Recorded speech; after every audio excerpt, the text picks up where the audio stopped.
3 surprising reasons why people go to therapy. Number one is they like a check-in. Sometimes they're not suffering from a diagnosis or particular symptoms. They just like checking in with somebody and having it in the diary and in the calendar that they're going to be able to have a conversation where they're going to be listened to conscientiously and proactively, as for whatever reason, they don't currently have that in their life. So that check-in then becomes really important and helpful for them to have sustainable mental health moving forward. Number two is existential questions. Death, what's that all about?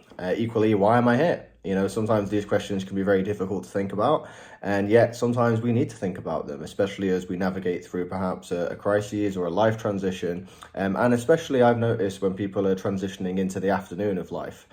These questions are very difficult to approach alone, and sometimes it's good to have a conversational format to be able to explore these issues. Number three is that they don't know what they want. Sometimes it's not necessarily symptoms that need resolving or a long-standing psychological difficulty that they're trying to navigate. Sometimes it's simply they aren't sure how to proceed. They're not sure what they want. And that doesn't necessarily mean it's underlined by pain and suffering or uncertainty. It may simply be that they benefit from having an hour to speak explicitly about what they want, both in the short and long term, and they're able to bounce off somebody to establish and make progress in terms of painting that picture of their future in a way that feels right for them.